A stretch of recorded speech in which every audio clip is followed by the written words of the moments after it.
نحمده ونستعينه ونستغفره ونؤمن به ونتوكل عليه ونعوذ بالله من شرور أنفسنا ومن سيئات أعمالنا من يهده الله فلا مضل له ومن يضلله فلا هادي له ونشهد أن لا إله إلا الله وحده لا شريك له ونشهد أن محمدا عبده ورسوله أما بعد فأعوذ بالله من الشيطان الرجيم بسم الله الرحمن الرحيم وقاتلوا في سبيل الله الذين يقاتلونكم ولا تعتدوا إن الله لا يحب المعتدين واقتلوهم حيث ثقفتموهم وأخرجوهم من حيث أخرجوكم والفتنة أشد من القتل ولا تقاتلوهم عند المسجد الحرام حتى يقاتلوكم فيه فإن قاتلوكم فاقتلوهم كذلك جزاء الكافرين فإن انتهوا فإن الله غفور رحيم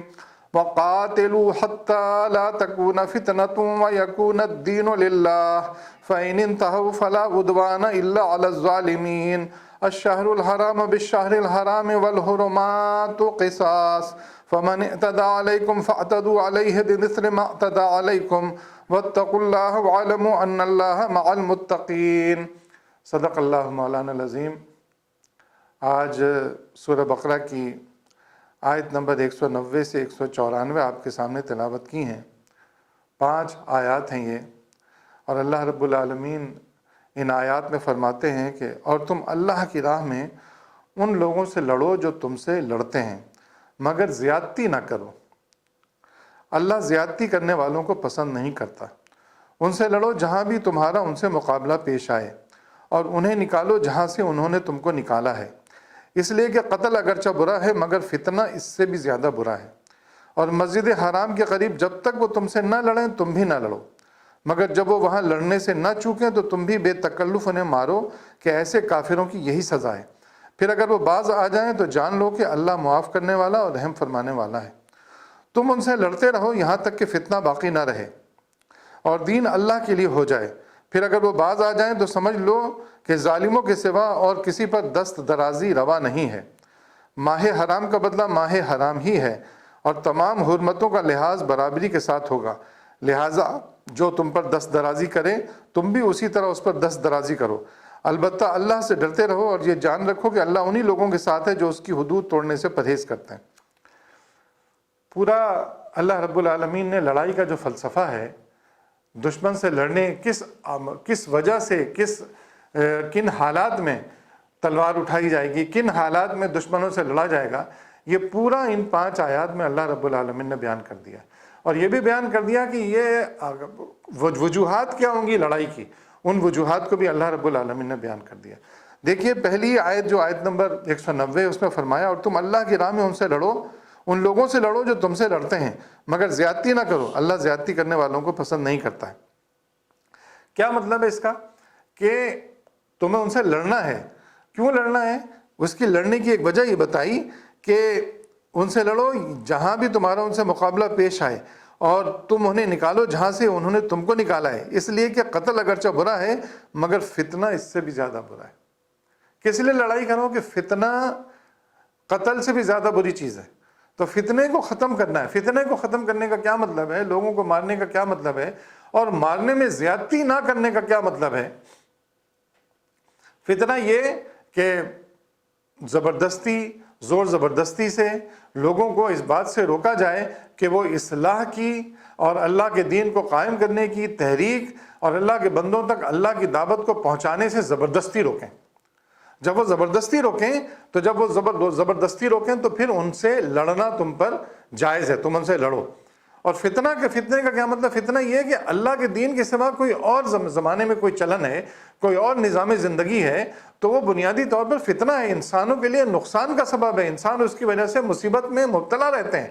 ان مصیبتوں سے نکالنے کے لیے تو اللہ رب العالمین نے اپنے دین کو بھیجا ہے، سیدھا راستہ بتایا ہے، جو دین فطرت ہے، جو انسانوں کے لیے بھلائی کا دین ہے، جس سے ان کی دنیا بھی بھلی ہوگی، اور آخرت میں جب اس دنیا سے گزر کر وہ آخرت میں پہنچیں گے تو آخرت بھی ان کے لیے اللہ رب العالمین بہترین رکھے گا۔ فتنہ یہ بھی ہے کہ وہ جہنم میں نہ جائیں، ایسے اعمال نہ کریں جس سے وہ جہنم میں جائیں، تو یہ ان سے لڑو۔ یہ فتنہ جو ہے، اب دیکھیے جو زیادتی نہ کرو. اب اس لڑائی میں کیا بات کہی گئی کہ تم زیادتی مت کرو. زیادتی کرنے کا کیا مطلب ہے کہ مطلب اب دیکھیے کہ جو کھیت ہیں، کھلیان ہیں، آپ لڑنے جا رہے ہیں تو اس کے نتیجے میں آپ کیا کر رہے ہیں کہ درختوں کو کاٹ رہے ہیں، جو باغات ہیں ان کو اجاڑ رہے ہیں، آپ جو چرند ہیں، جو جانور ہیں جیسے گائے بھینس وغیرہ مویشی ہیں، آپ ان کو مار رہے ہیں، بچوں کو قتل کر رہے ہیں، عورتوں کے ساتھ بدسلوکی کر رہے ہیں، بوڑھوں کو قتل کر رہے ہیں. تو ان سب معاملات کو اللہ رب العالمین نے منع فرما دیا کہ یہ زیادتی ہے. ان سے لڑو صرف جو تم سے لڑتے ہیں، جو مزاحمت کرتے ہیں، جو اللہ کے دین کو پھیلنے سے روکنے کی کوشش کرتے ہیں، ان سے لڑو. اور جن کے ہاتھوں میں تلوار نہیں ہے، ہاں ٹھیک ہے، وہ اللہ کی راہ میں مزاحمت کرتے ہیں، اپنے فلسفہ پھیلاتے ہیں، لیکن وہ لڑ نہیں سکتے ہیں تم سے، اور تمہارے خلاف وہ تلوار نہیں اٹھاتے ہیں، تو تم بھی ان کے خلاف تلوار نہیں اٹھاؤ. پھر تم ان سے دلیل کا مقابلہ دلیل سے کرو. پھر تم ان کو صالح باتیں بتاؤ تاکہ ان کی دلیل رد ہو جائے اور لوگ تمہاری بات کو قبول کریں. تو یہ جو اسی میں دیکھیے آپ کہ حضرت علی رضی اللہ تعالیٰ عنہ جو ہیں، وہ انہوں نے ایک بندے کو لٹا دیا جنگ میں، اور اس کے گردن پہ تلوار رکھ دی، اور تلوار اس طرح رکھ دی کہ بس اب قتل کرنے والے تھے کہ اس نے تھوک دیا تو حضرت علی اٹھ گئے. کیوں اٹھ گئے حضرت علی رضی اللہ تعالیٰ عنہ؟ کیا چیز اللہ کے رسول نے اور اللہ رب العالمین نے انہیں سکھائی تھی؟ صحابہ کرام کو کون سی ایسی صفت عطا ہو گئی تھی اللہ رب العالمین کے اطاعت و فرما برداری میں کہ وہ جانتے تھے کہ ہم صرف اللہ کے لیے لڑ رہے ہیں؟ تو حضرت علی رضی اللہ تعالیٰ عنہ نے فرمایا کہ میں تمہیں پہلے قتل کر رہا تھا اللہ کے لیے، لیکن جب تم نے مجھ پر تھوک دیا مجھے غصہ آ گیا. غصہ آنے کے بعد پھر میں اپنے جو نفس کا غصہ تھا، غصے کے عالم میں تمہیں مارتا، تو میں اللہ کے لیے تمہیں قتل نہیں کرتا بلکہ اپنے بدلے کے طور پر تم کو قتل کرتا، اس لیے میں اٹھ گیا. تو ایسا یہ جو زیادتی نہ کرو، مطلب یہ ان معنوں میں آتا ہے کہ تم صبر کے ساتھ لڑائی کرو. جب تمہارے ساتھ وہ لڑ رہے ہو تو ان کے ساتھ لڑائی کرو، فتنے کا استحصال کرو، کیونکہ یہ مدنی آیات ہیں. مدینے میں سورہ بقرہ نازل ہوئی ہے، اس لیے یہاں قتل کا حکم دیا گیا. حالانکہ مکے میں کیا تھا؟ مکے میں تبلیغ تھی، اللہ کے بندوں تک اللہ کے دین کی دعوت کو پھیلاؤ. منتشر تھے مسلمان، تھوڑے تھے مسلمان، تو وہ لڑنے کی صلاحیت بھی نہیں رکھتے تھے. وہاں کیا بات کہی گئی؟ وہاں اللہ کے بندوں تک اللہ کے دین کی دعوت پہنچاؤ اور صبر کرو، جیسی بھی مصیبت آئے اس عالم میں صبر کرو. اور صبر کی ایک انتہا جب حضرت خباب بن ارت رضی اللہ تعالیٰ عنہ نے کہا کہ یا رسول اللہ اتنی مصیبتیں ہیں، آپ اللہ سے دعا کیوں نہیں کرتے ہیں؟ تو اللہ کے نبی صلی اللہ علیہ وسلم کا چہرہ سرخ ہو گیا تھا، اور آپ نے فرمایا تھا تم سے پہلے لوگوں پر اس سے زیادہ آزمائشیں آئی ہیں، ان کو لوہے کے کنگنوں سے چیر دیا گیا ہے. تو لڑائی کا جو مقصد ہے وہ ہمیں سمجھ میں آ گیا ہوگا کہ اور پھر انہیں نکالو جہاں سے انہوں نے تمہیں نکالا ہے. مطلب اب جو خانہ کعبہ ہے وہ مسلمانوں کا حصہ ہے، اس لیے یہاں سے اب ان کو نکالو. وہ اب اس قابل نہیں ہے کہ اس حرم کی پاسبانی وہ لوگ کریں یا اس حرم کے معاملات وہ لوگ چلائیں. اس کے بعد پھر فرمایا رب العالمین نے، اور مسجد حرام کے قریب جب تک وہ تم سے نہ لڑیں تم بھی نہ لڑو. مطلب جو خانہ کعبہ ہے اس کے گرد لڑائی تو ہو ہی نہیں سکتی، لڑائی کا بالکل ناممکنات میں سے.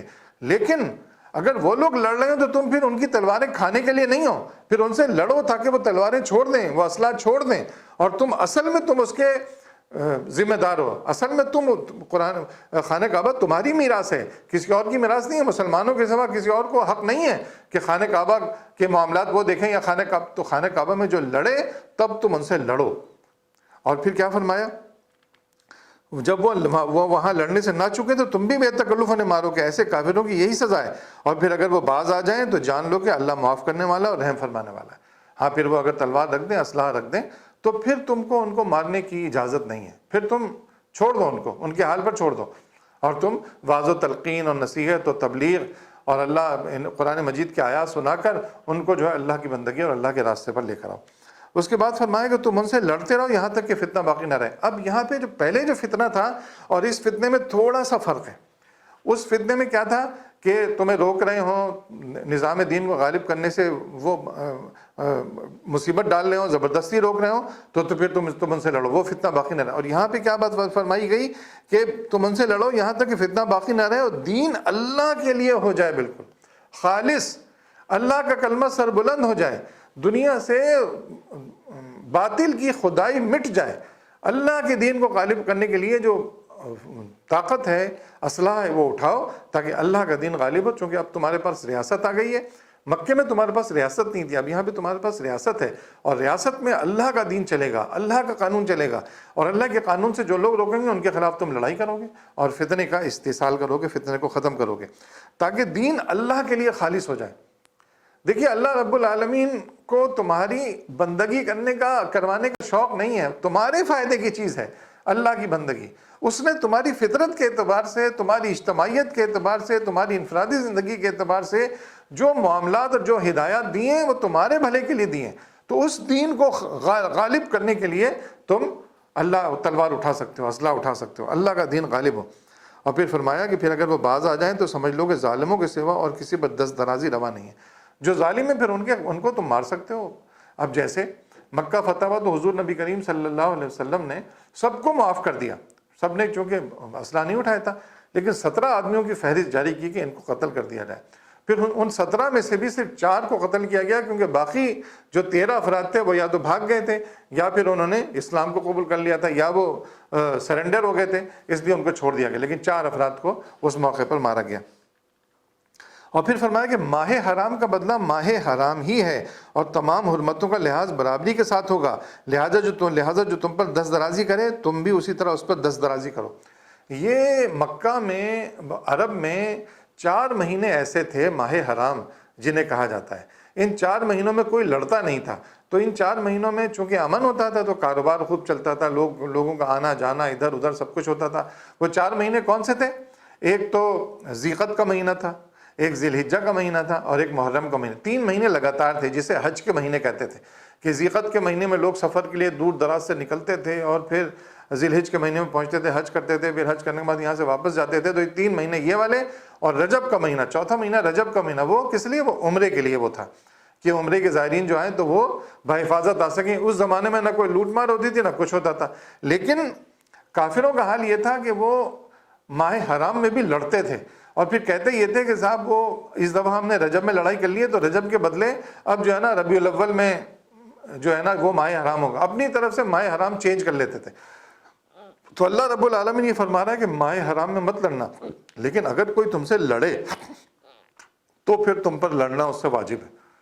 پھر تم اس خیال مت کرو کہ ماہ حرام ہے اس لیے تم جو ہے نا ان سے نہیں لڑو گے، وہ تم پر قابض ہو جائیں یا تم پر فتح حاصل کر لیں، بلکہ پھر تم اس مہینے بھی ان سے لڑو، اور تمام حرمتوں کا لحاظ برابری کے ساتھ ہوگا، لہٰذا جو تم پر دست درازی کرے تم بھی اسی طرح اس پر دست درازی کرو۔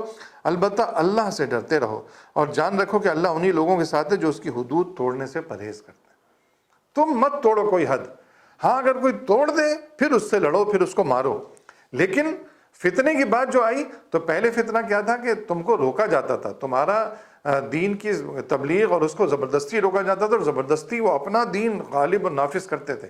تو اس فتنے کا استحصال کرنے کے لیے، اس فتنے کو ختم کرنے کے لیے ان سے لڑو۔